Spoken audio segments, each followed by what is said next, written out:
नमस्कार, मैं रुपेश। आज उपस्थित हैं खबर फॉर यू के एक नए एपिसोड में और आज हम डिस्कस करेंगे 2024 के लोकसभा इलेक्शन के बारे में। और हमारे साथ उपस्थित हैं दो विशिष्ट मेहमान, श्री सिंधु विश्वास जो कि मूलतः बंगाल से हैं और गुड़गांव में रहते हैं, और साथ में हैं जितेंद्र पाल सिंह जो कि मूलतः उत्तराखंड से हैं और गुड़गांव में एवी रहते हैं। और आज हम दोनों से जानना चाहेंगे 2024 के इलेक्शन के बारे में। मैं सबसे पहले ये बता दूं कि ये दोनों लोग किसी भी पार्टी की तरफ से या ऑर्गेनाइजेशन की तरफ से अधिकृत नहीं है। तो इनमें जो भी इनका राय होगा किसी पार्टी के पक्ष में या विपक्ष में, ये इनका व्यक्तिगत राय है। इसको किसी डायरेक्ट पार्टी से जोड़ना उचित नहीं होगा। तो आइए हम आज का डिस्कशन का शुरुआत करते हैं श्री सिंधु से और पूछते हैं कि 2024 का जो इलेक्शन है इसके बारे में इनका क्या एक ओपनिंग रिमार्क है, क्या इनका ओपिनियन है। श्री सिंधु। जी, सबसे पहले नमस्कार रुपेश जी को मुझे यहाँ पे निमंत्रण देने के लिए, और मेरे साथी मित्र जितेंद्र जी को भी मेरा सादर प्रणाम और नमस्कार। और आपके चैनल के साथ सभी दर्शकों को मेरा अभिनंदन और बहुत बहुत नमस्कार।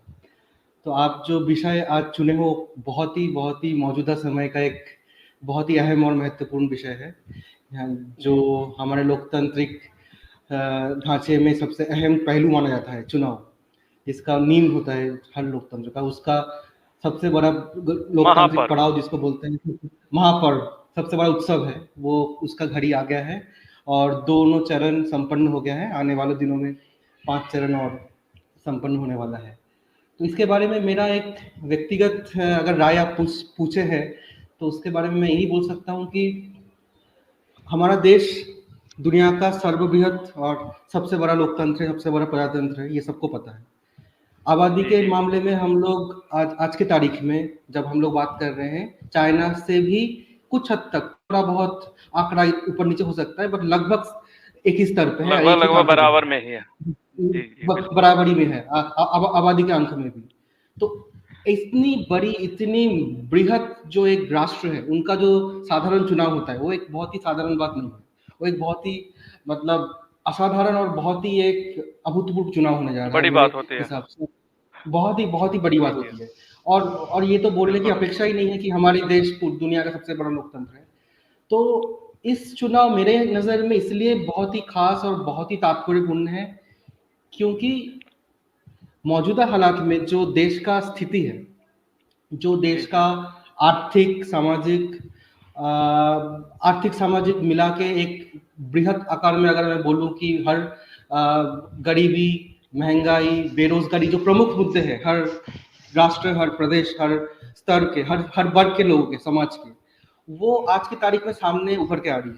तो आप ये कहना चाह रहे हैं कि इस चुनाव में जो 2024 का इलेक्शन चल रहा है, इसमें गरीबी, बेरोजगारी और सामाजिक जो विषमता है, महंगाई, ये मुख्य मुद्दे हैं। यही चीज मैं जितेंद्र जी से जानना चाहूंगा, जो कि भारतीय जनता पार्टी या एनडीए के इनका पक्ष में ये अपने विचार को रखते हैं। तो आइए आप, मैं जानना चाहूंगा जितेंद्र से कि इनका क्या, अभी जो सिंधु ने बताया उस पर इनका क्या अपना ओपिनियन है।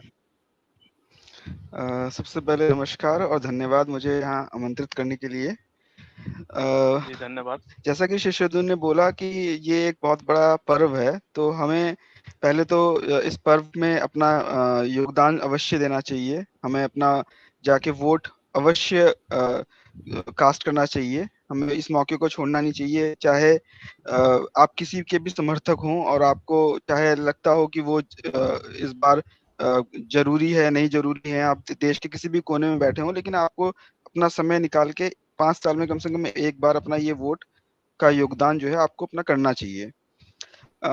दूसरी बात, जैसे श्री सिंधु ने बोला कि महंगाई, बेरोजगारी, गरीबी, ये सब मुद्दे हैं और ये सब मुद्दों से नजर नहीं फेरी जा सकती है, लेकिन ये सब मुद्दे एक दिन में समाधान नहीं होने वाले हैं। गरीबी के पॉइंट पे मैं बोलना चाहूंगा कि एक दिन का समाधान के लिए बोल रहे हैं, तो पिछले 10 साल से तो यही गवर्नमेंट है। हाँ, मैं वही बोलना चाह रही है, मैं उसी पॉइंट पे आ रहा हूँ। गरीबी के पर्सपेक्टिव में मैं ये बोलना चाहूंगा कि गरीबी का जो मुद्दा है, हमारी अभी इंडिया की इकोनॉमी को देखते हुए काफी मिडिल, जो बिलो पॉवर्टी लाइन है वो लोअर मिडिल क्लास की तरफ बढ़ा है और लोअर मिडिल क्लास वाला मिडिल क्लास की तरफ बढ़ा है। तो एक हद तक आपने ये देखा आप होगा ये कि बोलना चाह रहे हैं कि आर्थिक आधार पर समाज में एक अपवर्ड ट्रेंड की तरफ अपवर्ड मूव ट्रेंड, कर रहे हैं, हाँ, शिफ्ट हो रहा है। अपवर्ड तो ट्रेंड मैं आप देख सिंधु सकते से हो। जानना चाह रहा हूँ कि क्या आपको भी ऐसा लगता है? क्योंकि आपके अगर विपक्ष की साइड से देखा जाए तो विपक्ष की साइड से तो ये बोला जाता है कुछ ही लोग अमीर हो रहे हैं, बाकी लोग गरीब जी जो हैं और गरीब जी होते जी जा रहे हैं। तो आप और जो जितेंद्र बोल रहे हैं इन दोनों में बहुत अंतर है, तो आप इसको अपने बात को कैसे जस्टिफाई करेंगे? जी, बिल्कुल, आपने बिल्कुल सही बोले हैं। इस बहुत ही महत्वपूर्ण एक बिंदु है जो आप उठा रहे हो कि धन का केंद्रीकरण, जो सेंट्रलाइजेशन ऑफ एसेट्स हो गया, पिछले गत अगर 10 वर्ष का आंकड़ा निकाला जाए, तो आप देखोगे समाज के बस चुनिंदे 4, 5, 6, 7, 8 अरबपति या फिर धनपति या फिर जिसको आप उद्योगपति बोलते हैं, उनके पास केंद्रित हो गया है। Means the asset got centralised.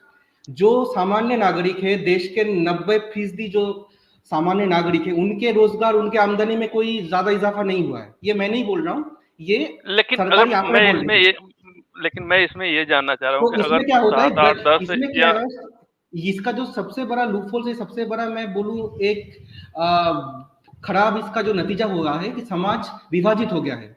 एक दिशा में तो गरीब जो था वो और गरीब हो गया है, जिसका मात्रा सर्वाधिक है, और जो कुछ चनिंदे, कुछ मतलब गिने चुने जो बहुत तो धनपति या आप जो इसका मैं उद्योगपति बोलते मैं हैं, वो और मैं आपको टोकते हुए ये जानना चाह रहा हूँ कि अगर जी, गरीब लोग आप बोल रहे हैं गरीब हो रहे हैं या अमीर और अमीर होते जा रहा है, तो जो लोग जिसका अमीर संख्या हैं बहुत ही सीमित उद्योगपति है। हैं, मैं ये भी यस यस जो लोग रुपेश भी जी, उद्योगपति हैं, जी अति जी सीमित है। बिल्कुल इसमें आप बिल्कुल मैं साधारण इस जो बात को मानता हूँ, लेकिन अगर आप बोल रहे हैं कि जो लोग उद्योगपति हैं और ज्यादा उनका धन बढ़ता जा रहा है, तो मुझे ये चीज समझाइए कि आखिर उन्होंने कैसे कोई इलीगल तरीके से ये धन को अर्जित किया है, अर्निंग किया है, या उन्होंने एक कानून के साथ देश के जो भी संवैधानिक व्यवस्था है, ढांचा है, उसके अनुरूप कार्य करते हुए किए हैं?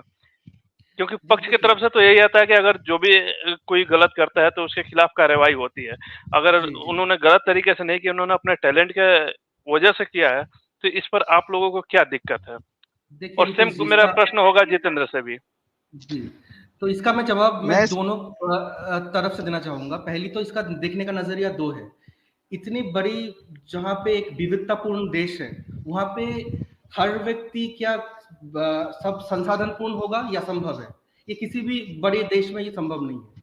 पर ये सरकार का प्रमुख या मूल दायित्व है कि वो देखे कि हर नागरिक के बीच में जो आर्थिक भेदता है, जो इसको हम इकोनॉमिक हाँ जी, डिस्पैरिटी बोलते हैं, जी श्री वो सिंधु बढ़ना आपका जाए। पॉइंट आ गया। आप ये कहना चाहते हैं कि बेसिकली जी आप एक सोशलिस्ट आइडियोलॉजी के बेस पर आप जी देश को रन करना चाहते हैं। जी, जहाँ के जो वहीं सोशलिस्ट है, जहाँ पर जहाँ पे या वहीं लोकतांत्रिक मूल्य जहाँ भी पर रहेगा, लेकिन जितेंद्र का जी, आइडियोलॉजी है लेकिन वो जहाँ ये बोलता है कि जहाँ कैपिटलिस्ट होना चाहिए। तो जितेंद्र मैं आपसे इस पर आपका एक राय जानना चाहूंगा, जो मे, सुखचंद ने अभी मेरा एक्सप्रेस किया। राय इस विषय पे ये है, मैं तो इस तरह से देखता हूँ कि हमारा इंफ्रास्ट्रक्चर बढ़ रहा है, रोड का नेटवर्क बढ़ रहा है, गरीब जनता जो जो जनधन योजना जो मोदी जी ने चलाई थी, उसके तहत काफी सारे गरीब लोग जिनका बैंक से कुछ लेना देना नहीं था, उनका बैंक में खाता आ गया। अब वो बैंक के ट्रांजैक्शन से जुड़ गए हैं, डायरेक्ट बैंक से जुड़ गए हैं। सरकार ने बहुत सारी योजनाएं चलाई हैं, जैसे उज्ज्वला योजना ले लीजिए आप, या और भी बहुत सारी गरीबों के लिए योजनाएं चलाई हैं, जिनके तहत उनको डायरेक्ट उनको सब्सिडी या उस तरह के चीजें मिल रही हैं। और काफी हद तक नहीं भी मिल रही होंगी, लेकिन एक रोड्स का पहुंचना, बिजली पहुंचना, कई गांवों में आज तक बिजली नहीं थी, वहां पे भी बिजली पहुंची है।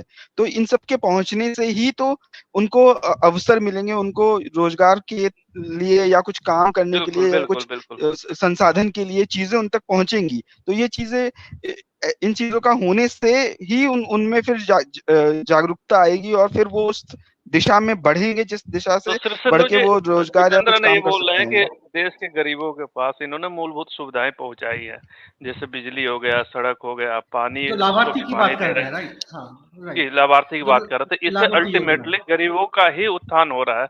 तो इस पर आपका क्या एक राय है और आप इसका क्यों क्या विरोध करते हैं?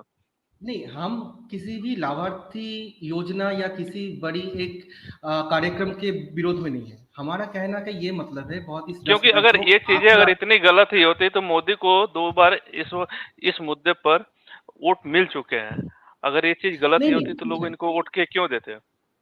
एक होता है मतदान में आप विजय प्राप्त करना, एक होता है जमीनी हकीकत। हर चीज को आप मतदान के नजरिया से उसके आंकलन नहीं कर सकते, ये मेरा निजी राय है। लेकिन जहां तक कि गरीबी और जहां पे आर्थिक भेदता की विषय है, इसमें बहुत ही मैं अगर आंकड़ा, बात करूं, मैं अगर बात करना चाहूं, जैसे आप बोल रहे हैं जमीनी के हकीकत के बारे में, तो मुझे जो रिपोर्ट है, मुझे जो समझ में आता है कि बहुत सारे केंद्र की योजनाएं हैं जो कि आपके जो गृह राज्य है वेस्ट बंगाल, वहां पर तो वो इम्प्लीमेंट ही नहीं होता। स्टेट गवर्नमेंट वहां पर आने ही नहीं देती है, तो गरीबों के पास पहुंचता ही नहीं। इसलिए मुझे लगता है कि वर्तमान में आपको ज्यादा वो गरीबी देखती है as compare to other states in India. नहीं, जितेंद्र, इस पर आपका क्या?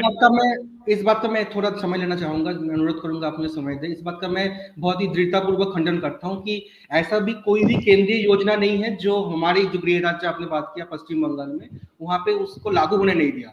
हाँ, जो आपके याद में आपके दर्शक के लिए मैं बोल दूं, पिछले 4 वर्ष से मतलब 2021 के बाद पश्चिम बंगाल एक इकलौता राज्य है जिनका जो 100 दिन का जो मुनाफा होता है, 100 दिन का जो रोजगार होता है, जो हमारे किसान, हमारे जो मजदूर भाई बहन जो काम करते हैं, उनके जो रोजगार था, उनका जो आमदनी था, वो 4 साल में ये केंद्र सरकार, वर्तमान का केंद्र सरकार रोक के बैठा है। ये मेरा नहीं है, ये आंकड़ा है। ये आप कहीं भी आप वेरीफाई कर सकते हो। एक तो पहली बात, आपका इस पर क्या राय है? जैसे मैं 2 मिनट लेना चाहूंगा रुपेश जी। हम समय को ध्यान में रखते हुए मैं चाहूंगा थोड़ा संक्षिप्त में चर्चा हो। जी, तो जितेंद्र, आपका इस पर क्या एक राय है? जैसा सिंधु बोल रहे हैं कि सेंट्रल गवर्नमेंट ने चीजें रोक रखी हैं, चाहे बजट की बात करो या और भी कई सारे चीजों को बता रहे हैं, तो इसकी पुष्टि मैं तो नहीं कर सकता हूँ फिलहाल, क्योंकि देखिए 2 चीजें होती हैं। अब वेस्ट बंगाल में टीएमसी की गवर्नमेंट है, भाजपा, और सेंटर में भाजपा है। तो और दोनों में ये सर्वविदित है कि दोनों में समन्वय उतना अच्छा नहीं है। दोनों पार्टियां एक दूसरे के हमेशा अपोज में या विपक्ष में रहती हैं। समन्वय की कमी है दोनों में। तो अब उस पे मैं पुष्टि तो नहीं कर सकता हूँ, लेकिन जब अब